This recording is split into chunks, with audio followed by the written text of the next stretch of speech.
los reality shows suelen ser programas de televisión bastante exitosos, justamente porque muestran lo que el propio nombre lo dice, la realidad de diferentes personas, que muchas veces son personas normales, que tienen problemas comunes y con los que cualquier espectador se puede llegar a identificar. Existió un programa de este género llamado El Valor de la Verdad, y como su propio nombre también lo dice, el programa llevaba a personas que debían contestar a diferentes preguntas con la verdad para ganar dinero. Para corroborar si estaban siendo sinceros o no, se utilizaba un polígrafo. Un aparato polémico, pero bueno, ¿no? Al fin y al cabo, el objetivo de estos programas es brindar show. Este modelo de programa, al ser bastante exitoso, se replicó en diversos países. Y en uno de ellos sucedió algo muy particular con su primer participante. A veces las personas pueden no tomarse muy bien el hecho de enterarse de ciertas verdades, y fue algo que sucedió en el caso que veremos hoy, y que terminó de la peor manera. Así que sin nada más que agregar, vamos a empezar. El programa El Valor de la Verdad llegó un día a Perú, y rápidamente se convirtió en un fenómeno de audiencia. El concepto era simple pero brutal. Un concursante debía responder a 21 preguntas en forma de pirámide conectados a un detector de mentiras. En el primer nivel de la pirámide, los concursantes se enfrentaban a 6 preguntas, en el segundo a 5, en el cuarto a 3, en el quinto a 2 y finalmente en el sexto nivel, el más difícil, solo a una pregunta. Pero cada nivel iba elevando su intensidad, haciendo las preguntas cada vez más complicadas y personales. De todos modos, todas las preguntas en general no eran para nada cómodas, eran íntimas, invasivas y en algunos casos hasta polémicas. El jugador iba ganando dinero a medida que respondía bien y con la verdad. Si el polígrafo llegaba a detectar que mentía, perdía todo el dinero acumulado. Así de crudo. Si bien la dinámica del show era la misma en Perú a la que se llevaba a cabo en Estados Unidos, lo que cambiaba era el premio. Los premios iban desde los $10,000 en el primer nivel y llegaba hasta los $500,000 en el último nivel de la pirámide. En la versión peruana, al igual que en muchos otros países de Latinoamérica, esas cifras eran mucho más modestas, aunque seguían siendo atractivas. Iban desde los 1.000 soles en el primer nivel hasta los 50.000 soles en el último. Cuando El Valor de la Verdad llegó a Perú, se emitió desde Lima, una ciudad donde convivían la modernidad y la tradición. El programa se adoptó al público peruano, famoso por su cultura conservadora y sus marcados roles de género. Todos los programas de televisión necesitan a un presentador, alguien capaz de manejar las cámaras, las preguntas que se les hacen a los concursantes y las reacciones de todos en el estudio. Y en este caso, El Valor de la Verdad tenía a Beto Ortiz, quien aceptó ser el anfitrión del programa peruano cuando se estrenó el día 7 de julio del año 2012. Beto Ortiz era conocido por su carácter agudo, curioso y divertido. Un crítico de televisión lo describió como un monstruo en el escenario. ¿Y qué significaba esa frase? Básicamente que lo odiabas o lo amabas, sin punto intermedio. Con el tiempo, Ortiz fue nombrado como el periodista más poderoso del país. En una entrevista le preguntaron qué se sentía ser tan famoso, a lo que él contestó: es como preguntarme qué se siente ser gordo, no recuerdo lo que era ser delgado.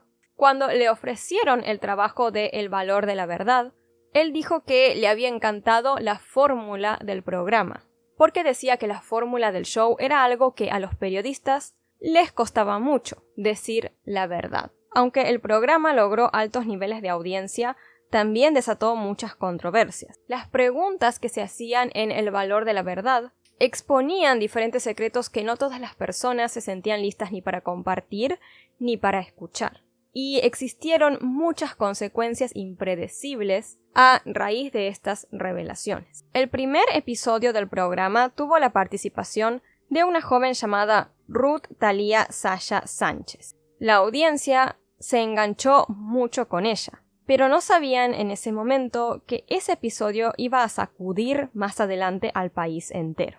Como comenté, Ruth fue la primer participante de este programa en Perú. Ella fue como una persona totalmente normal a participar en el programa, sin saber que lo que sucedería ahí marcaría su destino para siempre. Año 2012. Ruth vivía en las afueras de Lima, Perú. Allí la vida transcurría entre campos agrícolas y el bullicio de los mototaxis, que funcionaban como pequeños vehículos de transporte local. Este contraste reflejaba los cambios que estaba atravesando el país, una mezcla de tradición y modernidad. En Perú, los mototaxis, o como los llamen en su país, se utilizan en muchos lugares de la ciudad para trasladarse de un punto a otro, especialmente en áreas más rurales o en las afueras de la capital. Y esto se los comento porque los mototaxis van a ser bastante importantes más adelante en la historia. Ruth, que para el momento de los hechos tenía 19 años, trabajaba en un call center y estudiaba en la universidad local. Ella y su familia vendían frutas, y con el tiempo lograron abrir su propia tienda de vidrios. Ruth, junto con su hermana Eva, habían sido víctimas de bullying durante la escuela, ya que ambas fueron criadas en una familia donde se hablaba solo quichua, una de las lenguas indígenas de Perú. Porque sí, en el país no solamente se habla español, sino que tiene también otras dos lenguas oficiales, que son justamente el quichua y el aymara. El quichua en particular tiene un gran valor histórico y cultural, ya que fue el idioma principal del Imperio Inca.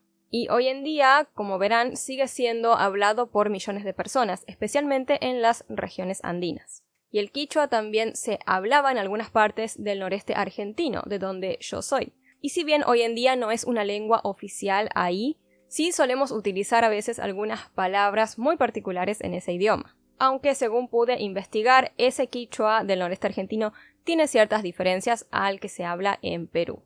Ahora sí, teniendo un panorama general de Ruth y cómo vivía y cómo había sido un poco su vida, hablemos un poco sobre cómo termina ella llegando a este programa de televisión y todo lo que vino después. Ruth siempre había tenido un pequeño deseo de ser famosa y había intentado participar en novelas y otros concursos. Le gustaba esta idea de estar en la televisión, pero el verdadero sueño de Ruth era abrir su propio salón de belleza. Ella había ahorrado 7.000 soles y pensó que si ganaba dinero en ese programa estaría mucho más cerca de hacer realidad su sueño. En cuanto a los concursantes del programa, la regla que ellos tenían que seguir fuera de cámaras era muy clara. Debían responder entre 50 y 100 preguntas, mientras estaban conectados a un polígrafo. De esas 100 preguntas, se elegían 21. Las cuales se harían en vivo frente a la audiencia, las cámaras y los seres queridos del participante. David Novoa, uno de los productores del programa, comentó que las preguntas eran cuidadosamente seleccionadas, y también los participantes. Tanto David como otros productores notaron algo muy particular en Ruth. Creyeron que su historia era bastante interesante, así que la eligieron para ser nada más y nada menos que la primer participante de esta versión del programa en Perú. Ruth se sintió muy emocionada por haber quedado en el programa, creía que iba a lograr hacer dinero y que su sueño de abrir su propio salón de belleza estaba muy cerca. Así que muy contenta se preparó y fue hasta el estudio. Como les comenté, fuera de cámaras, a ella le hicieron al principio entre 50 y 100 preguntas que ella debía contestar conectada a un polígrafo. Y después de esto finalmente llegó el momento de grabar el programa. Si bien Ruth parecía ser una jovencita tímida, cuando las luces del estudio se encendieron, ella se transformó. Se volvió encantadora y sonriente, como si ya supiera exactamente lo que tenía que hacer y tuviera muchísima experiencia frente a las cámaras. Entonces llegó el momento en el cual el programa comenzó. El conductor, Ortiz, la invitó a sentarse y le preguntó: ¿Estás lista para decir la verdad frente a tu familia y a todo Perú? Ruth asintió, confiada y lista para comenzar su participación en El valor de la verdad. Este programa tiene una regla más que es bastante clara. Cada concursante debe llevar a 3 personas cercanas para que las acompañen mientras responden a las preguntas. En el caso de Ruth, 2 de estas personas que se presentaron en el estudio eran sus padres. Su madre, Vilma, se encontraba llena de entusiasmo. Parecía ser una mujer encantadora y emocionada. Pero por otro lado, su padre Parecía encontrarse bastante nervioso y preocupado. Al parecer, cuando Ruth le comentó a su padre que iba a estar en un programa de televisión, a él no le gustó para nada la idea. De hecho, le pidió a su hija que por favor no fuera. Pero Vilma, la madre de Ruth, le dijo que él al hacer esto no estaba apoyando a su hija. Así que a la final el padre terminó no solamente aceptando que Ruth fuera al programa, sino también aceptó él mismo participar de él. Vilma y León, los padres de Ruth, tenían una historia de vida bastante difícil. Para sobrevivir, tuvieron que en su vida hacer diferentes trabajos. Afortunadamente, para ese momento, les iba un poco mejor. Se dedicaban, como les comenté, a vender frutas. Y además de eso, tenían una banda local que tocaba música tradicional andina. Vilma ahí cantaba y León tocaba el arpa. Como el padre de Ruth en el programa no dejaba de mostrar signos de nerviosismo, terminó llamando la atención de Ortiz, el presentador. En un momento le preguntó si estaba preocupado, a lo que él respondió que sí, pero que lo que más le preocupaba era lo que podría llegarse a descubrir sobre su hija. La tercera persona que acompañaba a Ruth en el estudio era un joven llamado Brian Romero, quien fue presentado en el programa como el novio de Ruth.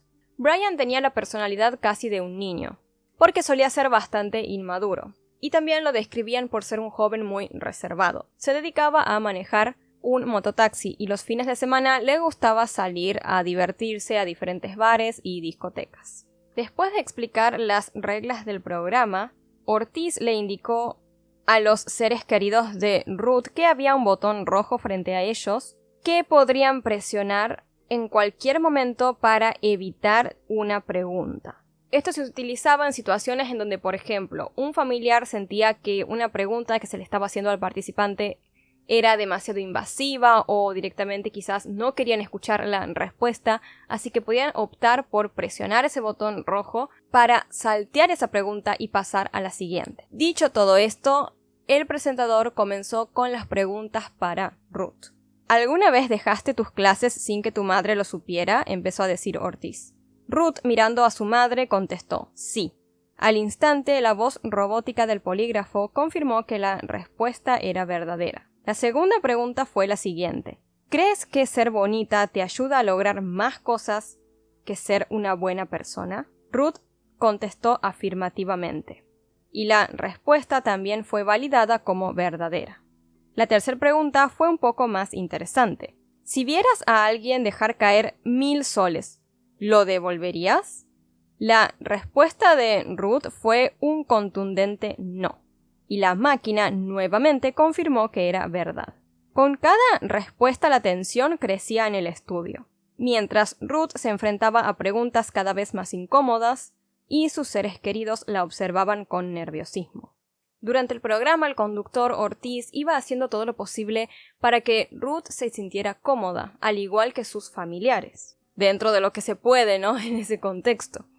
Hasta que en un momento Ortiz notó que la pierna de Brian, el novio de Ruth, el otro de los invitados, temblaba nerviosamente, lo que provocó que el presentador le preguntara si estaba preocupado. Brian admitió que sí, que estaba bastante nervioso porque tenía miedo de enterarse de si Ruth le estaba siendo infiel. Pero para esa pregunta aún faltaba un poco. Comenzaron a pasar diferentes preguntas que el presentador le iba haciendo a Ruth y ella contestaba a todas con la verdad. Hasta que finalmente llegó la primera relacionada con su novio. Y el presentador le preguntó, ¿alguna vez has sentido que tu novio no te merece? Ruth contestó afirmativamente, lo que dejó a todos en el estudio sorprendidos. Brian en ese momento dejó de sonreír y comenzó a evitar tener contacto visual con Ruth. La siguiente pregunta fue un poco más intensa.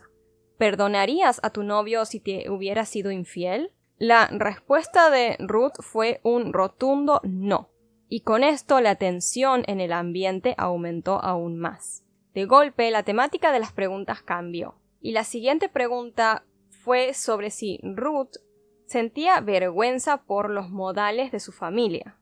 Ante esta pregunta, Ruth lució visiblemente incómoda. Respiraba profundamente y se movía en su asiento, hasta que finalmente contestó que sí, que sí se avergonzaba de su familia.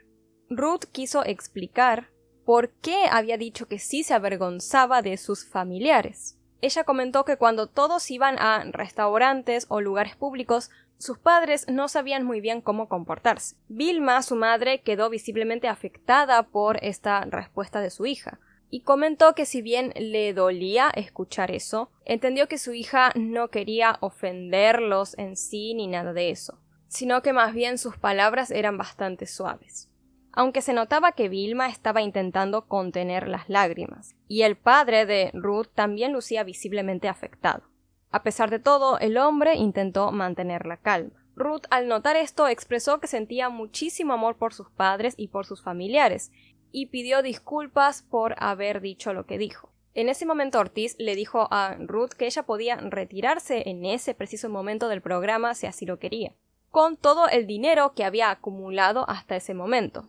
Además, le advirtió que si se quedaba, las preguntas iban a ser mucho más difíciles para su familia y para su novio. Ruth lo pensó un poco, pero decidió seguir adelante con las siguientes preguntas. La pregunta que vino a continuación fue sobre el trabajo de Ruth. Ortiz le preguntó si ella en verdad trabajaba en un call center, y Ruth, para sorpresa de todo el mundo, contestó que no. Vilma, su madre, no podía creer lo que estaba escuchando. Ruth en ese momento admitió que ella llevaba más de 8 meses fingiendo que trabajaba en un call center, pero que en verdad ella estaba estudiando y trabajando de otra cosa para pagarse sus estudios. Entonces, si no trabajaba en un call center, ¿de qué estaba trabajando Ruth? Sería una pregunta que ella iba a contestar un poco más adelante. Porque la siguiente pregunta que se hizo fue un poco más personal y fue la siguiente: ¿has tomado la píldora del día después? Ruth contestó afirmativamente y admitió que la había tomado unas 3 veces. Ortiz continuó preguntándole a Ruth sobre su relación con su novio Brian. Le preguntó si ella pensaba que Brian era atractivo o inteligente, y las respuestas de Ruth no fueron muy convincentes. En realidad quedó como que ella creía que Brian no era ni atractivo ni inteligente. Y después vino una de las preguntas más duras. ¿Estás con tu novio hasta que llegue alguien mejor? Y Ruth, sorpresivamente, contestó que sí. Esto dejó a Brian totalmente devastado. En ese momento, Brian, visiblemente afectado, contestó que él amaba en verdad a Ruth, pero que la dureza de esa respuesta que había dado ella lo había dejado totalmente sin palabras. Después de un par de preguntas más, el programa fue a cortes comerciales. Durante esa pausa, Ruth se acercó a su mamá y trató de ver cómo estaba ella. Le dijo que por favor se tranquilizara, que pensara cosas lindas, porque no quería que ella llorase. Yo creo que Ruth tuvo este gesto con su madre porque quizás sabía que las preguntas siguientes serían mucho peores y revelarían su más grande secreto. Cuando el programa volvió, el presentador le preguntó a Ruth si ella había hecho cosas de las que se arrepentía profundamente, y ella contestó que sí. El polígrafo marcó esta respuesta como verdadera. Y después vino una de las preguntas más polémicas e impactantes del programa. ¿Trabajas en un club nocturno?, le preguntó Ortiz a Ruth. La joven contestó que sí, y la respuesta era verdadera. Después Ortiz le preguntó a Ruth: ¿qué haces en el club nocturno? Brian, el novio de Ruth, en ese momento comenzó a hacer gestos como demostrando que no quería escuchar más nada, pero todo el público en el estudio le coreaban a Ruth para que siguiera adelante y continuara respondiendo. Así el conductor pasó a la siguiente pregunta. ¿Alguna vez has aceptado dinero a cambio de relaciones sexuales?, preguntó.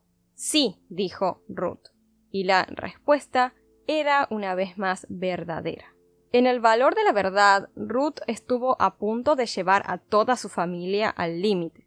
Ella se había sincerado sobre muchos aspectos de su vida, incluyendo sus experiencias trabajando en un club nocturno y como una trabajadora sexual. Ahora ya se sabía de qué había estado trabajando ella verdaderamente mientras decía que tenía un puesto en un call center. Después de toda esta situación, las preguntas hacia ella se volvieron aún más duras, y Ruth se dio cuenta de que ya no podía continuar. Antes de retirarse del programa, la joven le pidió perdón a su familia y a Brian. reconociendo que para ella también había sido muy difícil develar todas esas verdades. Al finalizar el programa, Ruth salió del estudio ganándose 15.000 soles, sin saber que todos los problemas se le vendrían encima fuera de ese estudio. Después de este programa, la madre de Ruth la cuestionó muchísimo. Ella le intentó explicar a su madre que se había expuesto de esa manera por dinero y por buscar cumplir sus sueños. No obstante, a pesar de eso, la relación madre-hija después de eso se complicó bastante. El vínculo con su novio también quedó prácticamente destruido después del programa, pues Brian dejó de hablarle básicamente a Ruth. En una entrevista posterior al programa que le hicieron a Ruth, ella se dijo que tenía mayormente la culpa de la ruptura de su relación, pero comentó que Brian también tenía cierta responsabilidad en la destrucción de su relación. Por otro lado, todos los habitantes del vecindario en donde Ruth también vivía se enteraron de la situación y del escándalo. Los comentarios y los chismes allí no paraban, y Ruth se sentía cada vez más observada por todos. Esta situación sobre todo en verdad afectó a Ruth y comenzó a sentirse muy angustiada. Su hermana Eva trató de tranquilizarla, pero la tristeza de Ruth no paraba. Al contrario, creció, convirtiéndose en verdad en una situación muy difícil. Hasta tal punto creció que Ruth un día le confesó a su madre que había pensado en hacerse daño a ella misma. Brian a todo esto se había convertido en el objetivo de las críticas en la opinión pública. Él también dio diferentes entrevistas en los medios después del programa. En las mismas, él confesó que se sentía bastante avergonzado por todo lo que había pasado y por todas las mentiras que se había enterado de Ruth. A la final, todo lo que había respondido Ruth en ese programa del valor de la verdad terminó dejando una marca no solamente en ella, sino también en sus familiares y en su exnovio. Y es cuando uno en estos casos se empieza a cuestionar, ¿no? ¿Valía la pena realmente todo eso por dinero? Y en este caso por 15.000 soles. Me encantaría en los comentarios que ustedes me fueran contando un poco qué piensan de todo esto hasta este momento. Un día Brian, quizás avergonzado por toda la situación, terminó develando algo que nadie se esperaba. Él contó que en realidad no había sido novio de Ruth, que en verdad los dos habían acordado que fingirían ser pareja para justamente participar en el programa El Valor de la Verdad. Como quizás podrían estar notando, en este tipo de programas siempre suelen escoger a gente con vida más interesante. Y Ruth debió haber creído, supongo yo, que estar en pareja era más interesante que estar soltera. Brian confesó que él y Ruth sí habían sido pareja, pero habían cortado meses antes del programa. La verdad era que Ruth se había acercado a él de nuevo para preguntarle si estaba dispuesto a fingir ser su novio actual y que a cambio ella le daría una parte del dinero que iba a ganar. Brian no tardó demasiado en reclamar su parte del trato. Después del programa comenzó a pedirle dinero a Ruth, pero no se conformaba con nada, pues con el tiempo le empezó a pedir cada vez más y más dinero. Pasó de exigirle 500 soles a 1.000 y luego 2.000 soles. Brian llegó al punto de prácticamente empezar a acosar a Ruth pidiéndole cada vez más dinero. Un día incluso cayó a la casa de ella totalmente borracho. Ruth en ese momento se encontraba fuera, así que fue Eva, su hermana, quien recibió a Brian. En cuanto lo atendió, le exigió que se fuera, diciéndole que al día siguiente le daría su dinero. Brian aceptó irse, pero antes le dijo a Eva la siguiente frase: «La venganza es dulce». El día 11 de septiembre del año 2012, 2 meses después del estreno del programa, sucedió algo con Ruth. Esa noche sus padres volvieron a casa de un partido de fútbol y notaron que Ruth no se encontraba ahí. Ellos no tenían ni idea de dónde estaba, pero no se preocuparon demasiado al principio. No obstante, el tiempo comenzó a pasar y Ruth no llegaba a casa, así que la preocupación de sus padres y de su hermana creció. Eva intentó contactar a Ruth llamándola por teléfono y demás, pero no pudo obtener respuesta. Fue entonces cuando recibió una llamada de un joven que comentó que había visto a Ruth cerca de la universidad la noche anterior, con nada más y nada menos que Brian. Vilma, la madre de Ruth, en ese momento se desesperó. Se convenció de que Brian le había hecho algo muy malo a su hija. La mujer no dudó y salió corriendo y se dirigió a la casa de Brian. Cuando llegó comenzó a tocar la puerta con todo y a gritarle «¡Devuélveme a mi hija! ¡Devuélveme a mi hija!». Brian atendió sin entender mucho y le dijo que él no tenía idea de dónde estaba Ruth y que no tenía nada que ver con lo que estaba pasando. El padre de Ruth intentó tranquilizar a su esposa y los dos se dirigieron a la comisaría más cercana para hacer la denuncia. No obstante, ellos creían que la policía no le iba a prestar demasiada atención al caso. Así que, siendo conscientes de que se habían vuelto una familia prácticamente mediática gracias al programa El Valor de la Verdad, pensaron que podrían aprovechar esa situación para convertir la desaparición de Ruth en un escándalo mediático y que así se tomara en serio.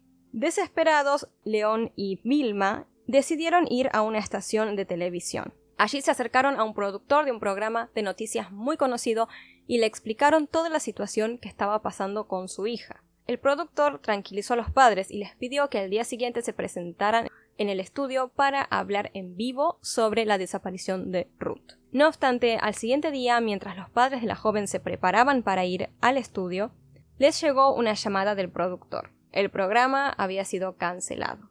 Los padres se frustraron muchísimo ante esta noticia, pero no se dieron por vencidos. Fueron una vez más a los estudios de televisión, pero otra vez fueron rechazados. Vilma, la madre de Ruth, se sintió en ese momento muy cansada de tanta indiferencia, así que ahí nomás en el estudio comenzó a gritar que ella era la madre de la chica que había salido en El Valor de la Verdad y que estaba desaparecida. Fue entonces cuando un guardia de seguridad se acercó hacia ella y le dijo que se quedara tranquila, que él se iba a encargar de que la noticia saliera en vivo. Más tarde, Vilma fue a una estación de policía en Lima para hablar con uno de los detectives. Fue allí cuando de golpe vio por una de las televisiones del lugar que en un programa de televisión estaban pasando la noticia de la desaparición de su hija Ruth. La misma estaba siendo transmitida por un canal llamado ATV. Al ver que la historia de su hija estaba siendo correctamente difundida, Vilma creyó que por fin iban a encontrar a su hija. En un momento, el locutor del programa mencionó que el padre de Ruth sospechaba de su exnovio Brian, ya que creía que él le podría haber hecho algo malo a su hija. A partir de ese momento todo cambió. La desaparición de Ruth ya no era una más. Se había convertido efectivamente en una historia mediática. Todos los medios de comunicación y la opinión pública se empezaron a centrar en Brian, el exnovio de Ruth, y lo empezaron a considerar el principal sospechoso. Con el correr de los días, la historia de la desaparición de la joven se terminó transformando en un show mediático. Y si bien esto les molestaba un poco a los padres, sabían que si no fuera por ello, las autoridades quizás jamás habrían hecho nada al respecto. A medida que pasaban los días, el canal de televisión ATV no se despegó de la familia de Ruth. Según su padre, los productores y camarógrafos estuvieron presentes todo el tiempo, e incluso llegaron a dormir en su casa. En ese tiempo, de golpe, llegó una noticia impactante. Un mototaxista llamó al padre de Ruth diciéndole que él sabía en dónde estaba su hija y que se lo diría si él le pagaba 2.000 soles. Con la esperanza de finalmente encontrar a Ruth, su padre aceptó y se dispuso a encontrarse con este sujeto para que lo llevara a él a donde estaba su hija supuestamente. El mototaxista fue a buscar al padre de Ruth a su casa, y una vez que él se subió al vehículo, el misterioso sujeto comenzó a conducir con destino al lugar en donde se encontraba Ruth. Después de varios minutos, el mototaxista se paró en un hotel. Ahí el hombre se bajó del vehículo y le pidió al padre de Ruth que lo esperara. El mototaxista entró al hotel, mientras el padre de Ruth llamó al canal de televisión ATV y les pidió que por favor rastrearan su teléfono y tuvieran siempre su ubicación en caso de que pasara algo. Minutos después, el mototaxista salió del hotel, acompañado de una jovencita. León vio a esta chica y lamentablemente se dio cuenta de que no era su hija. El mototaxista se había confundido.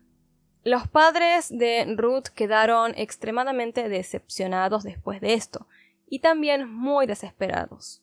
Así que comenzaron a recurrir a todos los lugares posibles. Fueron al Ministerio de la Mujer, la policía, a hospitales e incluso al Palacio Presidencial de Lima.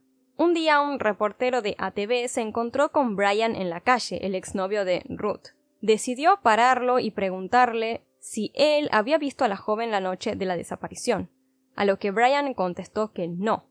Dijo una vez más que él no estaba involucrado en la desaparición de su exnovia, y que además durante la noche de la desaparición él había estado borracho. La entrevista con Brian hizo que todo el caso de la desaparición de Ruth se viralizara aún más, pero en verdad todo el caso explotó 11 días después, tras un inesperado hallazgo. El padre de Ruth recibió una llamada de los productores de ATV. Le informaron que habían encontrado el cuerpo de una joven enterrado en un pozo en las afueras de Lima, cubierto con rocas y cemento. Los padres de Ruth fueron de inmediato al lugar. Notaron que allí ya había una multitud de cámaras y periodistas. También la zona estaba rodeada, obviamente, de policías, quienes les impidieron a los padres de Ruth acercarse para ver si el cuerpo era efectivamente de su hija o no. Pero ese lugar en donde había sido hallado el cuerpo no era cualquier sitio. Ese lugar era nada más y nada menos que un terreno propiedad del tío de Brian, el exnovio de Ruth. Ese mismo día, unas horas después, llegó una noticia bastante impactante, no solamente para los padres de Ruth, sino también para todos los periodistas que estaban siguiendo este caso. Llegó la noticia de que Brian había confesado todo. Esa misma noche, toda la televisión peruana estaba al tanto del caso. Mostraron cómo Brian fue esposado y llevado por la policía a la sala de interrogatorios. Y después ATV emitió toda la confesión del joven. Brian contó que la noche de los hechos él había esperado a Ruth fuera de la universidad y le había invitado a tomar un vino. Después él la llevó a su casa, en donde comenzaron a pelear. Durante esa discusión, Ruth, según Brian, le dijo en un momento un comentario como «Ay, no sé qué estoy haciendo yo con un pobre mototaxista». Según Brian, fue en ese momento que él se enojó, se sacó totalmente, tomó a Ruth y la ahorcó por unos 30 segundos, hasta que creyó que ella simplemente se había desmayado. En ese instante confesó que él tomó la decisión de revisar su pulso, y al ver que Ruth ya no lo tenía, él se asustó demasiado. Entonces, ¿qué hizo Brian ante esta situación? Tomó el cuerpo de su exnovia, lo colocó en el baño de su casa y cerró la puerta con llave. Pero esto no es lo más macabro de todo. Esa misma noche se iba a celebrar en esa casa el cumpleaños de la madre de Brian. A la casa asistieron entonces así un montón de invitados, estaban todos celebrando, festejando, sin saber que en el piso de arriba, dentro de un baño cerrado con llave, estaba el cuerpo sin vida de una joven. Hasta ahí llegó la confesión de Brian. Según él, como podrán ver, digamos que más que nada el crimen había sido algo impulsivo. Y esto podría cambiar muchísimo el destino de Brian, porque un crimen premeditado, planificado, tiene una pena mucho mayor a otro que sucede, como en este caso, supuestamente, digamos, por un acto impulsivo. Pero durante la investigación, un policía descubrió que un joven del vecindario de Ruth y Brian posiblemente podría saber bastante del caso. Al parecer, Brian le había pagado a este joven para que le informara cuando Ruth estuviera sola aquella noche. El chico también confesó que él vio cómo Brian y otro hombre más obligaron a Ruth esa misma noche a subirse a un mototaxi. Es decir, que según las declaraciones de este joven, las cosas habían pasado de una manera muy distinta a como Brian las había contado. Él había dicho que había invitado a Ruth a tomar un vino y que habían peleado y esto que aquello. Cuando en verdad este joven testigo estaba diciendo que Brian había obligado a Ruth a subirse a un mototaxi. Y no solamente eso, sino que también lo había hecho con ayuda de un cómplice, que hasta ese momento no se tenía ni idea de quién era. Además, después la autopsia terminó develando que Ruth no solamente había sido estrangulada, también había sido envenenada. Todo esto daba a entender que el crimen no había sido un acto impulsivo, sino que había sido un acto totalmente planificado. Pero ¿cuál había sido el motivo? Quizás hasta este momento ustedes pueden llegar a tener muchas teorías, ¿no? Puede haber sido el hecho de que Brian se enteró de varias verdades de Ruth, puede haber sido este tema del dinero. Coméntenme hasta ahora qué piensan ustedes sobre cuál fue el motivo de Brian. Si ya comentaron, entonces les voy a pasar a comentar qué fue lo que se descubrió. Más bien se terminó deduciendo que el motivo del crimen había sido el dinero. ¿Y por qué? Porque se determinó que tanto Brian como su cómplice habían intentado obtener el código de seguridad del banco de Ruth para robarle sus ganancias obtenidas en el programa de televisión. Un tiempo después, gracias a diferentes pistas y declaraciones de testigos, los investigadores lograron determinar quién había sido el cómplice de Brian. Y quizás ya lo dedujeron ustedes mismos. No, el cómplice había sido el tío de Brian. ¿Y por qué les digo que quizás ustedes ya lo dedujeron? Porque el cuerpo de Ruth lamentablemente fue encontrado en un terreno que le pertenecía justamente al tío de Brian. Después de todo el espantoso caso y mientras esperaba la sentencia, los familiares de Ruth hicieron todo lo posible para seguir adelante con sus vidas. Eva, la hermana de la joven, participó en un programa de talentos llamado Rojo y le dedicó su actuación a su hermana. Sin embargo, después de unas temporadas, el programa cambió su formato, eligiendo solo a personas famosas o con gran exposición mediática, lo que no le gustó para nada a Eva. Según ella, el objetivo del programa era dar espacio a las personas con historias reales que los peruanos quisieran escuchar. Un tiempo después, finalmente llegó el juicio y se dieron a conocer las respectivas sentencias para Brian y su tío. Los dos fueron condenados a prisión perpetua. Al final se podría decir que le llegó la justicia a Ruth. No obstante, como ya sabemos, nada va a cambiar para sus familiares, ya que por nada del mundo Ruth va a poder volver a estar con ellos. Vilma, la madre de la joven, afirma que solo cuando ella misma se muera dejará de sufrir y llorar. Cada semana visita la tumba de Ruth, la limpia y reza en ella. En su casa la mujer comentó que tiene fotos de su hija y cada tanto suele hablarle como si estuviera hablando con ella. Le dice, por ejemplo, cosas como: Ruth, voy a salir, por favor cuida a tus hermanos, cuídate tú, por favor. Lo hace como si su hija realmente estuviera allí escuchándola. Lamentablemente las cosas en este caso no iban a terminar ahí con la sentencia. En el año 2021 la sentencia de cadena perpetua para Brian y su tío fue reducida a 30 años de prisión. Esta decisión claramente causó una profunda indignación en Vilma, la madre de Ruth. La injusticia es evidente para ella y dijo: cada día matan, cometen femicidios, pero la justicia no dice nada. La ley está hecha para los asesinos. La corrupción es terrible. Todos los expertos coinciden en que la espantosa manera en la cual se cometió el crimen contra Ruth merecía que la sentencia de cadena perpetua quedase permanente. Por otro lado, como este caso está relacionado con el programa de televisión llamado El Valor de la Verdad, del cual Ruth fue la primera concursante, se empezaron a plantear tras la historia muchas preguntas sobre este programa y sobre la verdad en sí. En dicho programa la gente era presionada a develar sus secretos a cambio de dinero. Eso para muchos se convirtió en una muestra de lo que puede hacer el dinero en sí. Básicamente manipular, corromper y hacerte vender tu vida personal. Creo que lo que más podría llamar la atención hablando del tema del dinero y este programa es, en verdad, cuánto valor le damos al dinero, ¿no? Hay que ver, ¿no?, qué tanto vale la pena ir a un programa para ganar dinero y contar cosas que le pueden generar mucho dolor a algún ser querido o traer muchos problemas, como sucedió en el caso de Ruth. Aunque por otro lado yo también me pongo a pensar, ¿por qué uno tiene que tener tantas mentiras, no? O sea, ¿hasta qué punto un ser humano llega a mentir como para que develarla sea algo tan doloroso para un ser querido, para alguien cercano? Digo, no es lo mismo mentir con decir una cosa pequeña a algo muy grande que en verdad va a lastimar a las personas, ¿no?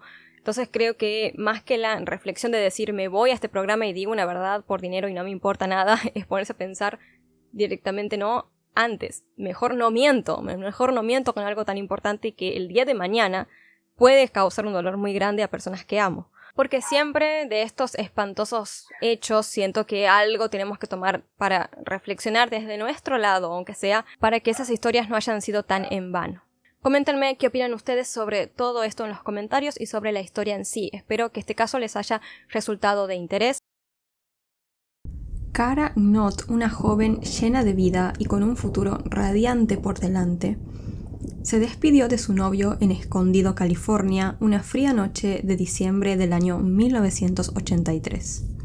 Emprendió el camino de regreso a casa de sus padres en El Cajón. Tomó un trayecto familiar por la Interestatal 15 que ya había realizado en innumerables ocasiones. Nada parecía presagiar que esa noche se convertiría en una pesadilla, que la promesa de un futuro brillante se truncaría en un instante, y que el nombre de Cara Knott quedaría grabado en la memoria de San Diego como un símbolo de tragedia e injusticia. Antes de comenzar, me gustaría comentarles que este contenido puede ser consumido en formato de podcast por si quieren dejarlo de fondo. Además, de fondo también, como podrán ver, van a tener esta especie de fondo de lluvia que no sé si se nota tanto, la verdad, pero bueno. Y por otro lado, sonidos de truenos relajantes a modo de ambientación. Ahora sí, sin nada más que agregar, comencemos. Imagina encender tu televisor una noche para ver el canal de noticias. Notas que están pasando un reportaje sobre seguridad vial. En la pantalla, un oficial de policía con rostro amable y uniforme impecable ofrece consejos para protegerse en la carretera. Pero hay algo que parece no cuadrar, que parece no tener sentido. Esa noche, miles de personas en San Diego que encendieron su televisión y miraron ese programa, sin saberlo, fueron testigos de una pista crucial en la investigación de un brutal asesinato. Era diciembre de 1986, una época de fiestas y celebraciones en San Diego, California. El ambiente festivo llenaba las calles, mientras las familias se preparaban para recibir la Navidad y el Año Nuevo. Sin embargo, la noche del 27 de diciembre, la tranquilidad de la ciudad se vería interrumpida por una tragedia que marcaría a la comunidad para siempre. Nuestra historia se centra en Cara Knott, una joven estudiante de 20 años llena de sueños y con una vida por delante. Cara era una chica brillante, amable y dedicada, que cursaba estudios en la Universidad Estatal de San Diego, con la aspiración de convertirse en maestra de primaria. Amaba la naturaleza, los animales y el arte, y se caracterizaba por su puntualidad y responsabilidad. Cara había pasado el día con su novio, ya que él estaba enfermo de gripe. Aproximadamente a las 9 de la noche, la joven llamó a sus padres para avisarles que estaba por regresar a su casa. Su viaje de vuelta la llevaba por la Interestatal 15, una ruta que ella había recorrido muchas veces en su Volkswagen Beetle blanco del año 1968.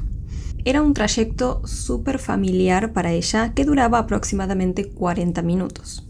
Cara inició su viaje y cuando ya estaba a pocos minutos de llegar, responsable como siempre, hizo una última parada antes de continuar con su viaje, en una gasolinera Chevron a pocos kilómetros de la salida de Mercy Road para cargar combustible. La joven llenó el tanque de su Beetle y le pagó al que atendía en la gasolinera. El empleado, quien la atendió esa noche, la recordaba con claridad. Cara, con su característico entusiasmo, después de pagar, se despidió y se dirigió hacia la entrada de la Interestatal 15, en dirección hacia el sur, sin saber que estaba entrando literalmente en una trampa. Empezaron a pasar los minutos y Cara no volvía a su casa. Sus familiares, al notar su tardanza, comenzaron a preocuparse. Ellos se acordaban que Cara los había llamado antes de partir, avisándoles que estaba por salir de la casa de su novio. Sus padres sabían que Cara era una persona súper puntual y responsable, así que no dudaron en pensar que algo posiblemente no andaba bien. Intentaron claramente comunicarse con ella, pero su teléfono no respondía. La angustia entonces se apoderó de la familia y decidieron emprender una búsqueda. Recorrieron la ruta que Cara solía tomar, buscando alguna señal de su auto o de ella misma. Visitaron hospitales y contactaron a las autoridades, pero nadie tenía información sobre la joven. Al amanecer, la hermana de Cara y su esposo dieron con el Beetle blanco de Cara, el cual se encontraba abandonado en una rampa de salida de Mersey Road. El auto estaba intacto, con las llaves puestas y todas las pertenencias de Cara en su interior. Pero ella no estaba. El hallazgo del auto vacío confirmó los peores temores de la familia. De inmediato dieron aviso a la policía e iniciaron una investigación a gran escala. La desesperación de una joven en circunstancias tan misteriosas conmocionó a todo San Diego. La comunidad se unió a la familia Knott en su búsqueda, y la prensa comenzó a cubrir cada detalle del caso. Una sombra de miedo e incertidumbre se cernió sobre la ciudad, mientras la investigación por la desaparición de Cara Knott se convertía en una carrera contra el tiempo. La zona de rampa de salida de Mersey Road fue peinada palmo a palmo por equipos de búsqueda y rescate, con la esperanza de encontrar alguna señal de Cara. El día 28 de diciembre de 1986, 2 días después de la desaparición de la joven, un grupo de voluntarios que participaban en la búsqueda hizo un hallazgo desgarrador. En un barranco ubicado a unos 65 pies por debajo del puente de la autopista, encontraron el cuerpo sin vida de Cara. La joven yacía entre la maleza, vestida con el mismo conjunto deportivo púrpura y botas blancas de cuero que llevaba al salir de la casa de su novio. La escena del crimen era sombría y desoladora. El cuerpo de Cara también presentaba claros signos de violencia. Después, la autopsia develó que la causa de su muerte había sido estrangulamiento y que no habían indicios de agresión sexual. El descubrimiento del cuerpo de Cara conmocionó a San Diego. La noticia se propagó como un reguero de pólvora, sumiendo a la ciudad en un manto de dolor y de miedo. La esperanza de encontrar a Cara con vida evidentemente se había extinguido, dejando en su lugar un vacío inmenso y sed de justicia. El hallazgo del cuerpo de Cara, por otro lado, planteaba más preguntas que respuestas. ¿Quién había cometido ese crimen atroz? ¿Por qué habían asesinado particularmente a Cara? ¿Y quién había salido por esa trampa de la salida de Mersey Road la noche de la desaparición? La búsqueda del asesino se había convertido en una prioridad para las autoridades, que se enfrentaban a un caso complejo y lleno de incógnitas. Los investigadores se enfocaron en la rampa de salida de Mersey Road, el último lugar donde se vio a Cara con vida. Esta era una zona aislada, poco transitada, lo que hacía sospechar que el asesino conocía el lugar y que lo había elegido estratégicamente. Mientras la policía de San Diego se esforzaba por encontrar pistas sobre el asesino de Cara Knott, una editorial de un canal de televisión tomó una decisión. Con el objetivo de brindar consejos de seguridad a las mujeres ante la creciente preocupación por lo sucedido con Cara, el canal KCST-TV optó por realizar un segmento especial sobre el tema. Para ello invitaron a Craig Payer, un oficial veterano con una reputación impecable, a participar en esa transmisión en vivo. Payer así apareció en las pantallas de televisión de miles de hogares en San Diego. Con un aire de autoridad y profesionalismo, el oficial brindaba consejos sobre cómo actuar en caso de una parada de tráfico, haciendo énfasis en la importancia de mantenerse alerta y segura. Now, once you get into a car with somebody, you're at their mercy, especially on the freeway. They're either going to do something to you, or if you try to escape at freeway speeds, you're going to just stay in the vehicle, lock all the doors, turn on the emergency flashers, and wait for help to come. Even if you have to wait all night, it's better to be in the safety of your vehicle and spend the night than to try to walk and get assistance. Because if you do decide to walk, the CHP says you never know who you may meet along the road. Bottom line, though, is that preventing all this trouble is easy. Be sure your car works, and as simple as it sounds, be sure you've got gas. Because even if you're lucky enough to get some, you still may be taking your life in your own hands. Pero lo que captó la atención de los televidentes no fueron sus consejos de seguridad, sino unos visibles rasguños en el rostro de Payer. Parecían ser marcas frescas y profundas. Esto, que al principio parecía ser un detalle menor, se convertiría en la chispa que encendería la llama de la sospecha. Tras la emisión del programa, la policía empezó a recibir una oleada de llamadas telefónicas de mujeres que afirmaban haber sido detenidas por Payer en la rampa de salida de Mersey Road, el mismo lugar en donde Cara fue vista por última vez. Los relatos de estas mujeres eran escalofriantemente similares. Describían cómo Payer las detenía por infracciones menores, las obligaba a salir de la autopista y las retenía en la oscura y solitaria rampa de salida. Muchas de ellas mencionaron que Payer les hacía preguntas personales, las tocaba de forma inapropiada y las hacía sentir incómodas. Este giro inesperado marcó un punto de inflexión en la investigación del caso de Cara Knott, pues llevó a la policía a centrar su atención en este oficial y descubrir si tenía algo que ver con el crimen de la joven. La policía así intensificó la investigación sobre Payer, recopilando más evidencias y testimonios que reforzaran su implicación en el crimen de Cara Knott. Un análisis más profundo después develó que las fibras doradas halladas en la ropa de Cara coincidían con el parche del uniforme del oficial Payer. Además, se había encontrado una gota de sangre en las botas de Cara y también en una sudadera color morada. Esa sangre coincidía con el tipo del cual era Payer, que era un AB negativo, un tipo extremadamente extraño. Además, se hallaron inconsistencias en el registro de actividades de Payer la noche del crimen de Cara.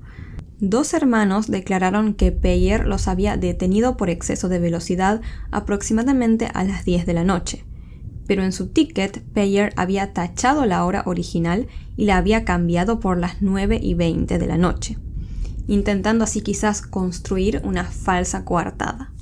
Las pruebas forenses, los testimonios de las mujeres y las inconsistencias en la coartada de Payer crearon así una red irrefutable a su alrededor.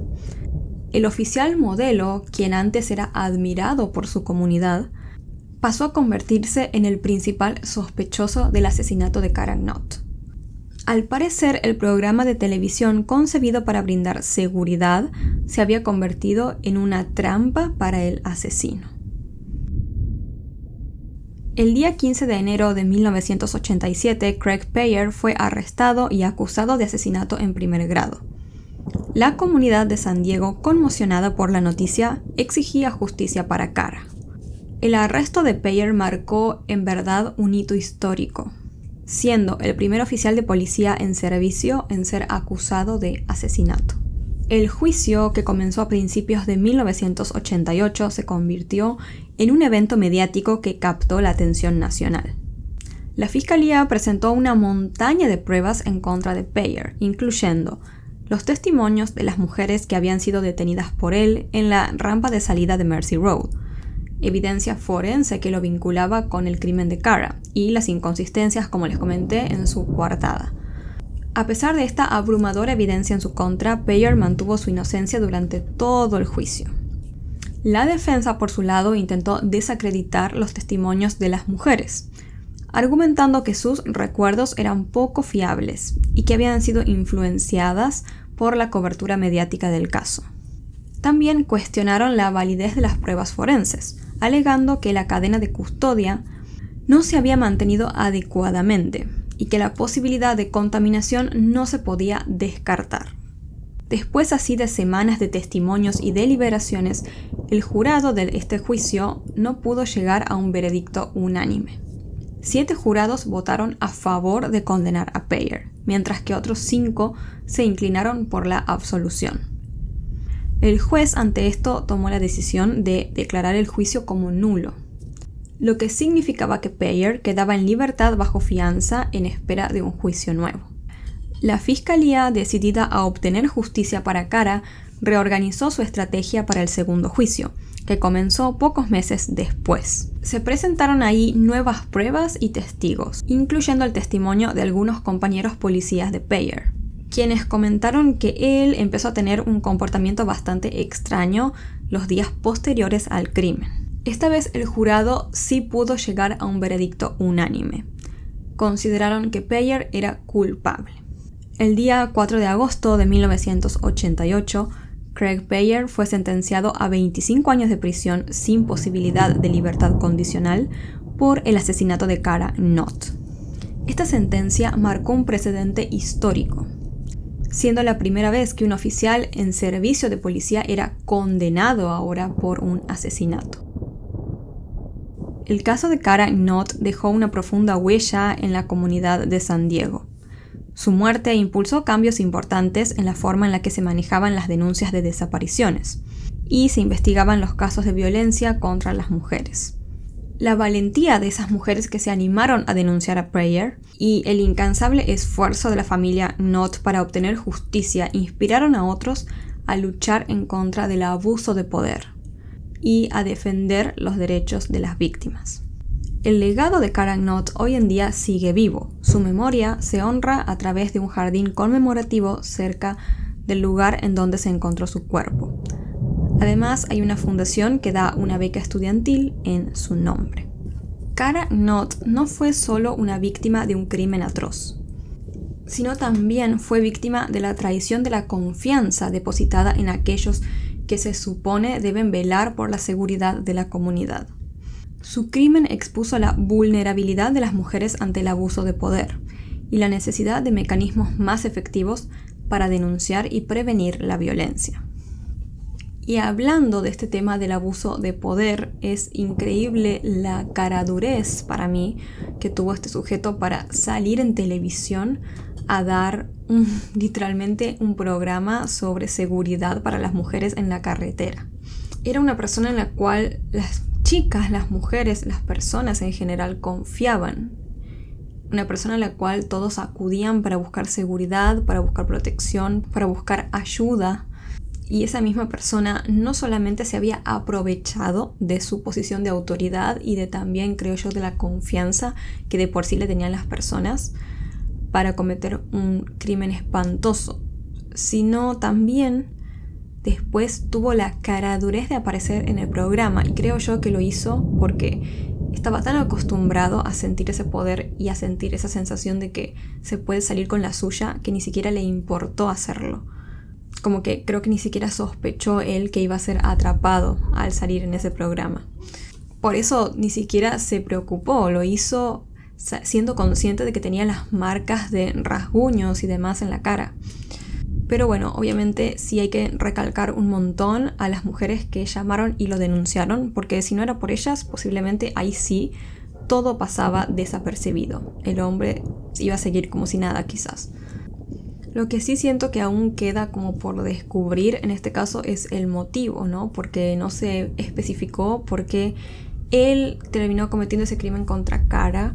Obviamente ya tenía ciertas tendencias a no acercarse a mujeres de formas inapropiadas, pero no sé por qué tomó la decisión de hacer eso con ella. Quizás ella se defendió demasiado, le dijo algo y él se asustó, no sé. Y ni siquiera llegó a... Digamos, no es que hubo un móvil sexual porque no se encontraron signos de abuso, como les comenté. Así que posiblemente, no sé, creo que quizás Cara se defendió mucho, como les digo, el hombre no quiso continuar y directamente le quitó la vida, posiblemente por temor a que lo denunciara o algo así, no sé. Sea como sea, es un caso espantoso, pero que al menos queda como cierta tranquilidad de que no solamente se hizo justicia, sino que también fue un antes y un después en la sociedad de ahí, de San Diego particularmente, y en verdad, digamos, generó un cambio, ¿no? También es lindo pensar que la memoria de Cara aún se mantiene, que mantienen ese lugar ahí en donde se encontró su cuerpo, ¿no? Como una especie de homenaje, y que también existe una beca a su nombre. Todo eso creo que también es muy recalcable y que hacen que al menos lo que le pasó no sea tan en vano. Espero les haya resultado de interés esta historia. Antes de irme le voy a mandar un saludo a todos los miembros del canal, y ellos son Maribel Granadeño, Luz Belis Concepción, Winona Waiters, Carolina Echeverría, Laila, Rebeca Guzmán, Pamela Sánchez, KL, Ana Catalina Po, Pedro MF, Amaya, Sandra Escobar MD, Laura Elena Garridos y Jacqueline Castellanos. Un beso enorme a todos ustedes. Muchas gracias por formar parte de este canal. Ahora sí me voy a despedir. En pantalla les van a estar apareciendo información de mis redes sociales, mi botón de donaciones de PayPal, etcétera, etcétera. Muchas gracias por verme. Un beso enorme a todos los que están por ahí y yo los veo la próxima en la siguiente historia.